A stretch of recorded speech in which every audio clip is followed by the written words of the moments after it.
Radiograffeg Diagnostig. Dio ddim ond am dynnu lluniau a gwysgu botymau. Mewn un brawddeg, a gwyddoniaeth o weld o fewn y corff. A dwi'n meddwl dwi'n barod I weld hyn.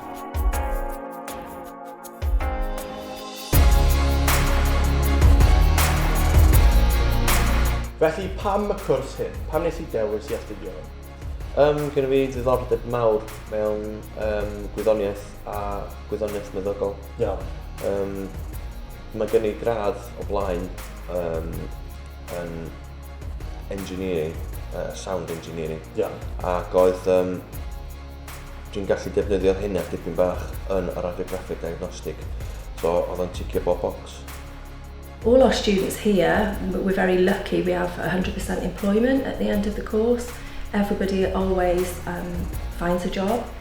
Yndi, mae gennyn nhw yr offer sydd yn ysbytai lleol a bob man. So maen nhw'n defnyddio beth ni'n defnyddio yn placement. Iawn. O dechrau'r cwrs I cymryd yr X-ray gyntaf, tua 2 fis a hanner, 3 fis. A pa fath o brofiad yw hwnna? Brofi gwych I ddweud y gwir, os da chi'n checio fyny deep end achos.